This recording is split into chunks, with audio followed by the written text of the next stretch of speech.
Welcome back to Off the Clock. I'm your host, Sierra Jones. Today we are here with Kenny Anderson, the president of Maximum Life Enhancement. Kenny, thank you so much for being here. It's great to be here with you, Sierra. It is an absolute pleasure. I am so excited. And Kenny, let's just get right to it. So if you can describe yourself in 5 words, how would you describe yourself? Compassionate, Okay.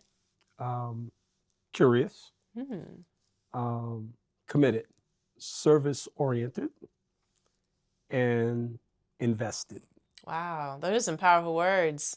Very powerful. So let's go back a little bit. So you are from Huntsville, correct? From New York City. From New York City. Okay, tell us a little about that, how you came to Huntsville and how was New York? It's been an amazing journey. I spent the first 21 years of my life in New York. Wow. I was just in awe of the privilege of living in such a great city because it gave me such a tremendous exposure to so many different kinds of things, cultures, foods, activities, sports, and more. At 17 years old, I left New York to come to Huntsville, Alabama to attend Oakwood. Yeah. A couple of friends that went to my church that went to Oakwood kind of looked up to those guys, and they always came back with some great experiences and some stories.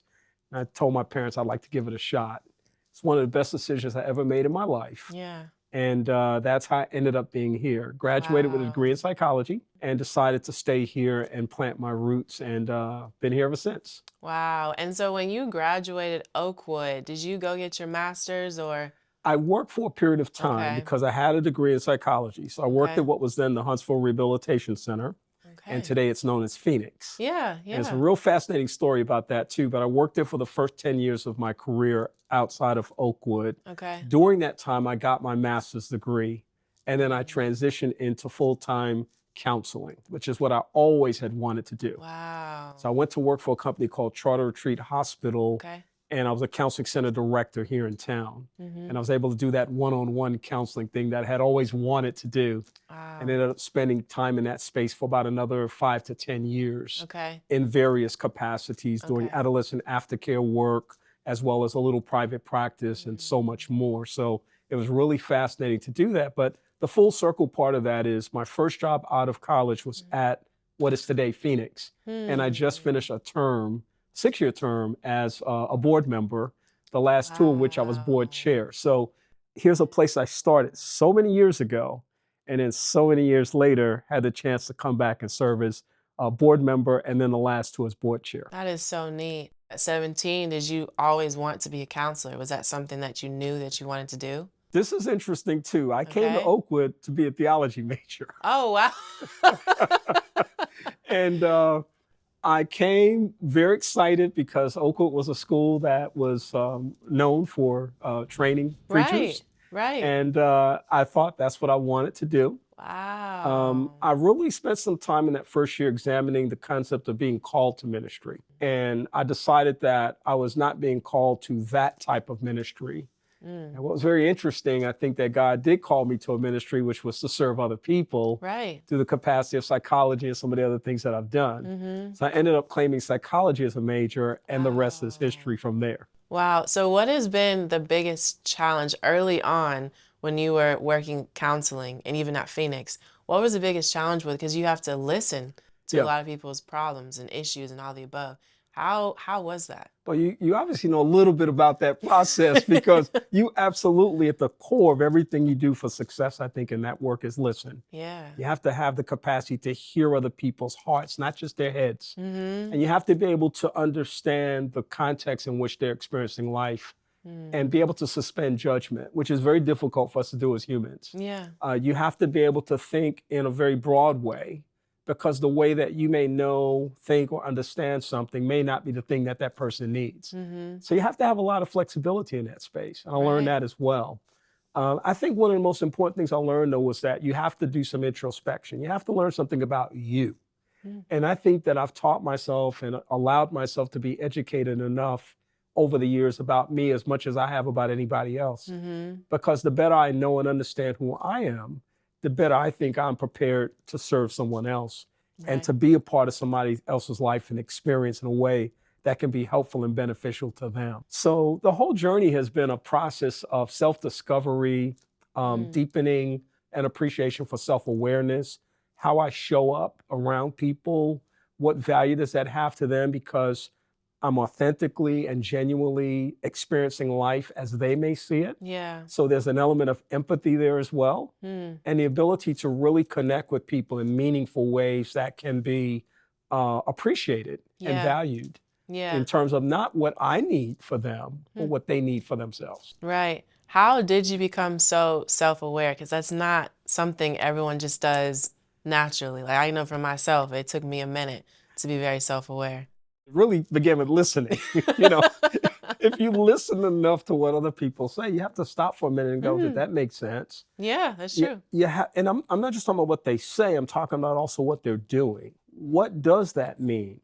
Why was that done? And you're really Mm. kind of asking yourself these questions in the context of really understanding how do I respond to that? And a lot of times I think it's not just the matter of responding to somebody, it's Mhm. really about how do you interpret what somebody's saying or what somebody's experiencing. Mm. So my self-awareness and my deepening appreciation for that, beginning with what I said earlier, suspending judgment. Yeah. I personally feel I'm the most non-judgmental person on the planet.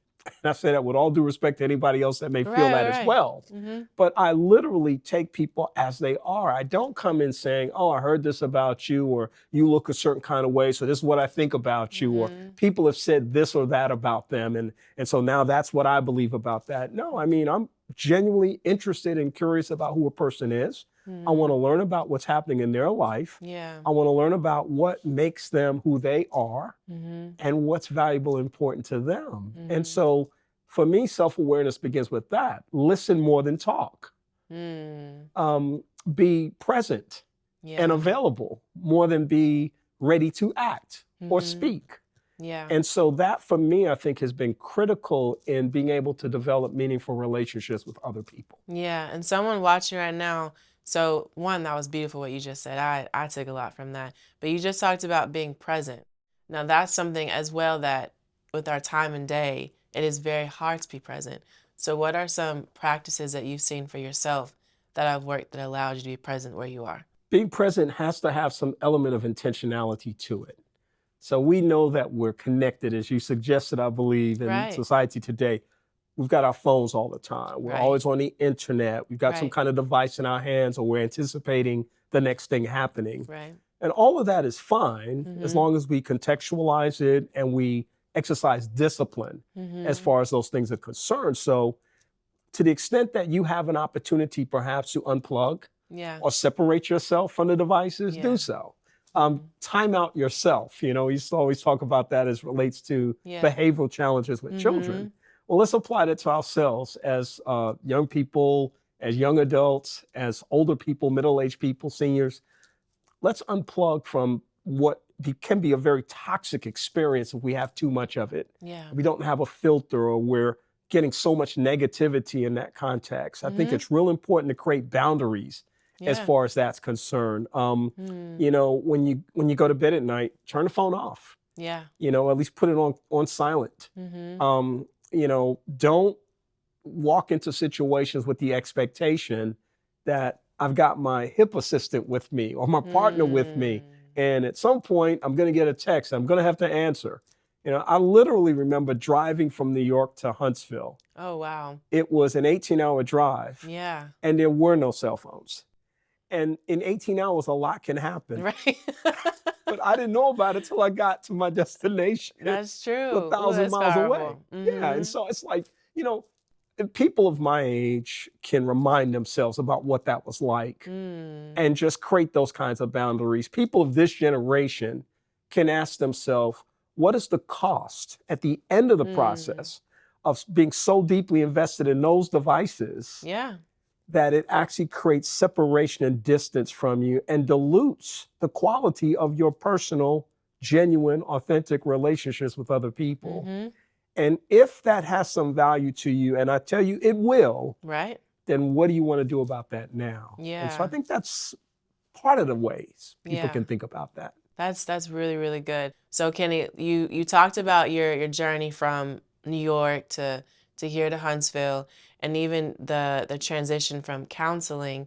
So after you're with Phoenix, so tell us what you did after that? And then also, even if you can go into detail about, because it's really interesting with talking about counseling, the age group difference. Like, did you counsel more, and do you still do it now with age groups, maybe like teenagers to the mid 20 to 30s to maybe 45 and plus? So if you can talk a little bit about that. So my counseling now I see more as a life coaching experience. It's a little Okay. bit different. You can get certified as a life coach, but I think I've got, credibility as a life coach from my work as a mental health professional. And so I've not practiced for many years, although I do get 100 hours of CEUs, continuing education Wow. units, every 5 years Okay. to maintain my certification. So if I want to ever move back into that space, I have the opportunity to do that. But when I left counseling or work with the Huntsville Rehab Center, now Phoenix, I did go into counseling for somewhere between 5 to 7 years. Okay. I started teaching part-time during that time at the higher education level. Oh, wow. So I transitioned from practicing psychology to teaching Teaching it. psychology. And Gotcha. ended up spending about 16 years in that space. Wow. First as an in-class instructor, then I became a chairperson, then I became a dean. So a significant part of that time was in administration. Right. But I thoroughly enjoyed myself because I think one of the best places and experiences that I could have is in a place that challenges me to continue to learn. Right. And I think about myself as a lifelong learner. And I love the bidirectional element of being in a community college, even though I've taught at 6 schools in this community. The community college gives you this opportunity. If the average age of a person is 26, 27, 28, 29, Right. those people are coming in with lived experiences. Right. So I don't stand in front of the classroom with my lesson plan thinking I'm the only person that knows something and I'm the only person that has to teach Right. in that particular space. So first day of class, I would break my classes down into small groups and small units. They will participate in about 10 activities over the course of the semester. Yeah. That would be team building activities, networking activities and experiences, so that they can actually build a community within the community. Yeah. And I thought that dynamic, engaging experience was always important and valuable within the academic space. It's something I still cherish today. Yeah. I have not taught for a while, but I may pick up a class every now and then Yeah. and kind of sharpen my tools because it's one of the best spaces to do that. Yeah. So look, Kenny, before we go on break, will you share someone out there that's watching that wants to be a counselor, wants to be a dean? Is there any advice you would get them for that path of job? Yeah, I would say read everything you can get a hold of. Okay. Not only read everything you get a hold of, but read within your area of expertise. If you want to learn something about a particular topic, study that topic. Yeah. But there's one step further. Get under the wing of somebody who's doing that particular thing and understand you have so much to learn from people that have done what you want to do. There's always going to be somebody out there who's doing what you want to do for the most part. Right. And even if it's a brand new thing, it doesn't hurt to talk to people who may have information about transferable skills, the discipline that it takes in order to be able to be successful, time management skills, communication skills, expanding your network, deepening your investment in your own personal development are all important elements. And people know about those things because they do those things. So match yourself up. Seek somebody out there who's willing to take you under their wings and mentor you in that process. Yeah. And you'll go as far as you want to go. The goal is not to go as far as someone else has gone. The goal is to go as far as you want to go. But you have that responsibility. You can't put that on somebody else. Right. So there's nothing stopping you from learning. There's nothing stopping you from going to networking activities and events, professional development seminars, and more. You can do as much as you want to grow as much as you want. That's really good. You heard it from Kenny. Do your research, find that good mentor, and continue to seek opportunities to develop in your craft. Well, look, we'll be right back to hear more about the maximum life enhancement and also the many things that Kenny does.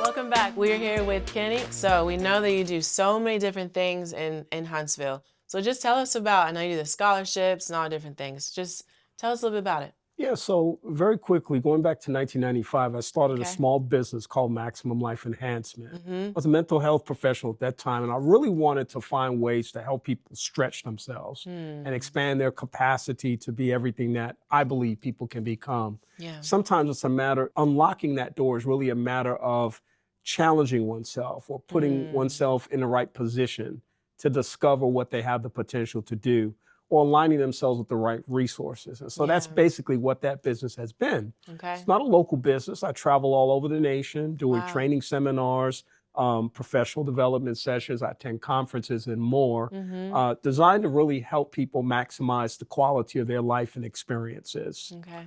Along the way, I decided to start a nonprofit organization called Mm. Leadership Empowerment Enterprise. And that Wow. focuses on three things. Okay. Focuses on professional development. So I do a free professional development seminar every first Wednesday of the month. I've been Hmm. doing that now for going on 6 years. Wow. And then I have adult mentoring. So anybody who wants to be under my wing, Mm-hmm. I give them an opportunity to do that once a year. I've suspended that process for right now because I have a lot of people. Right. And so rather than take on more people and dilute the quality, I want to be able to work with the Mm. people I have right now That's good. and sustain the quality. And then at some point, we'll see what happens. But the third thing is philanthropy. Okay. So I have 3 academic endowed scholarships. The first one Wow. is at Calhoun Community College. It's named after my parents, Jack and Okay. Annie Anderson. The second is at Oakwood. It's called the 212 Community Service Scholarship. It goes to a student who's majoring in psychology and also is doing community service. And Wow. then I have one at Alabama A&M University that supports social work students, named in honor Mm. of my mother-in-law who passed in 2022 Sorry to and hear spent the last 2.5 years of her life in the primary care of my wife and I, that. and Wow. learned in the process of making final preparations that she attended Mm-hmm. A&M for a short period of time and wanted to Wow. major in social work. That's beautiful. So it was a great opportunity to Yeah. do another Pay endowed tribute to scholarship. her. So yeah. Hmm. And how long have you been doing that again? The scholarships. So the first one I launched in 2013. Okay. The next one I launched in 2020. And Mm-hmm. then the next one I launched in 2024. 24. So recent this year. Oh, absolutely. Yeah, Wow. it was in March of this year. We fully funded it. And an endowed scholarship is $25,000 minimum Okay. in order to be able to invest that scholarship, invest that money so that you build a scholarship over time Mm-hmm. and you create certain criteria for students to be able to Wow. have access to that scholarship. And my intention for all 3 of those scholarships is to continue to see them grow Right. so more students can go to school on those scholarships. Right. And so tell us a little bit more about what you do on Wednesday. So is this Yeah, group, is it whoever reaches out wants to be a part? yeah. How do you choose the topics? Tell us about that. Yeah, so I got a bunch of topics that I've either taught on or have been interested in for myself or for other people over Okay. time. And so they're all listed on my website, which is kennyanderson.org. Mm-hmm. But I deal with things like team building. I deal with things like interpersonal communication skills. I deal with things like decision making, problem solving, and Okay. just a lot of different topics, cultural diversity and sensitivity in terms of dealing with relationships with other people. And so on Wednesdays, first Mm-hmm. Wednesdays of each month, anybody who wants to attend can attend. Okay. It's at the Bryant Bank 4th floor community room, which Mm-hmm. is in downtown Huntsville, Yeah. 320 Pelham Avenue. And I post the information on both Facebook as well as LinkedIn. Okay. And then whoever wants to register can register. Wow. I usually cap the attendance at 50 because that's about the Mm. capacity of the room. And we've had 20 people, we've had 60 people. Yeah. It just kind Yeah. of depends. One of the upcoming topics I'm really excited about is called the healing power of gratitude. A lot of Mm. people think thanking people is a good thing, and thankfulness is a good thing, Right. but it literally has healing properties for our physical Mm. selves as well as our emotional selves and our spiritual selves. Yeah. And so, from a holistic perspective, healing is a That's very good. powerful thing Right. that a lot of people talk about. Thankfulness is a very powerful thing that a lot of people talk about. And sometimes they say thank you. Mm-hmm. They just don't know how powerful that really is. Yeah, that's true. It's liberating for oneself to Mm-hmm. acknowledge thanks, but it's also very powerful and gratifying for the person who receives it. And then every first Wednesday of every month. So that's the formula. Okay. 11:30 to 1, they can come and bring their lunch if they'd like. Hmm. And they can network with others and they can learn a lot of stuff. That is really neat. And so you also have a radio show that you've Yeah. been doing for what, 15, 20 plus years now? A little more than that. A little more than that? It'll be 34 years old this year. Wow. I started this show as a baby. Yeah. And I was just a mental health professional back then. I just Yeah. wanted to help people know more about how they can have a holistic approach to their lives. And a year after I started the show with David Person, very good friend of mine, David went to do something else and said, you know, hey, we started something good. You want to keep doing the show? And here we are 34 years later, That is still doing the show every Sunday from 2 to 4 p.m. Central Standard Time. We're now live streaming the show, which is a huge enhancement over where we started in rooms with reel to reel. And some people won't even know what that is. But I mean, we were literally, I would walk into the studio and there was a microphone. Yeah. That was the extent of what I could do. And now we're computer technology, and I'm the only one in the studio on Sundays now, running the whole board and everything. So it's a pretty fascinating story. Oh, That's impressive. It is to me. It blows my mind when I think about it. I'm like, wait a minute, I've come from where to here? Yeah. It's pretty impressive. What are your aspirations or goals with the show, The Second Chance? That's the title of the show, correct? Second Chance. Second Chance. So the show is based on helping people see themselves in life circumstances and situations, and understand that there's power on the other side of adversity. There's accomplishment that's available to somebody through someone else's testimony and somebody else's sharing.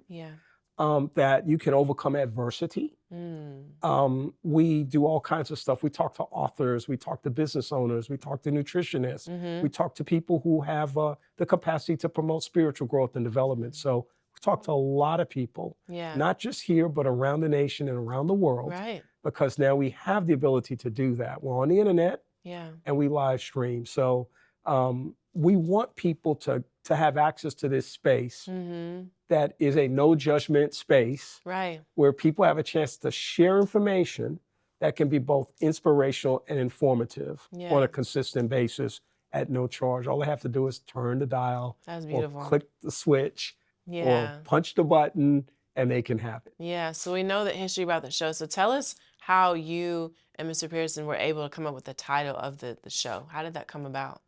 It was, so WJOU is a Christian station based at an HBCU, which is Oakwood University. And we thought we would start a show around my expertise, which was mental health counseling. And focus on the challenges that people face. People become depressed. People become anxious. People have relationship issues. How can we give them a sense of hope through the adversity? And then we connected that with the grace and the mercy of God. And so we said, you know, God is a God of second chances. Yeah, he is. And second chance is figurative as well as literal. So when we think about literal second chances, we think about every time we fail, we have a chance to get back up again.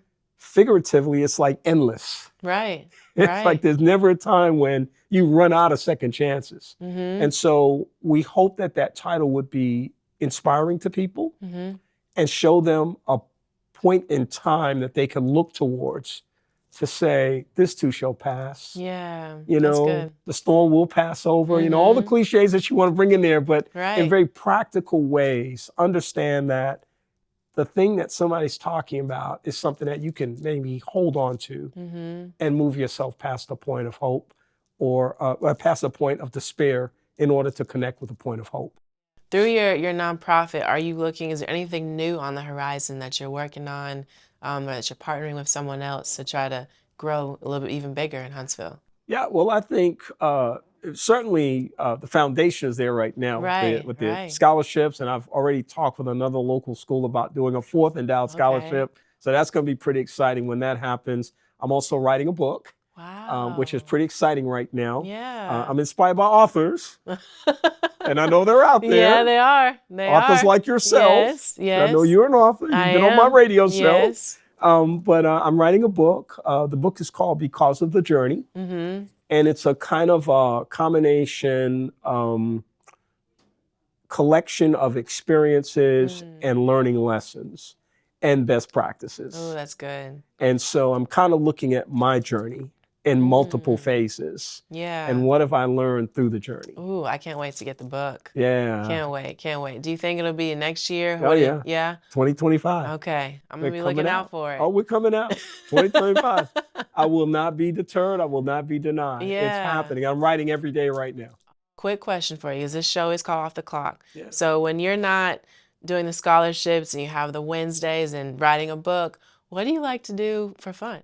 It's me with my feet up on my desk, kind of like that. Okay. I'm in my study. I'm in my iPad up here in front of me, playing a little game or something. TV's on over here, so maybe checking scores or news updates. I mean, that's a favorite position for me. Yeah, okay. But I like photography. I love to read. I love to travel. I love to exercise. I mean, there's a lot of stuff that I enjoy doing.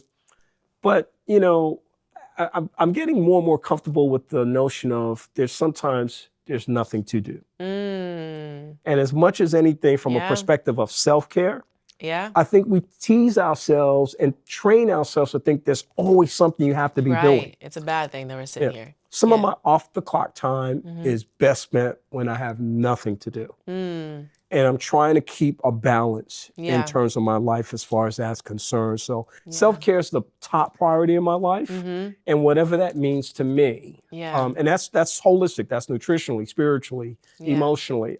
Keeping that balance is important for me.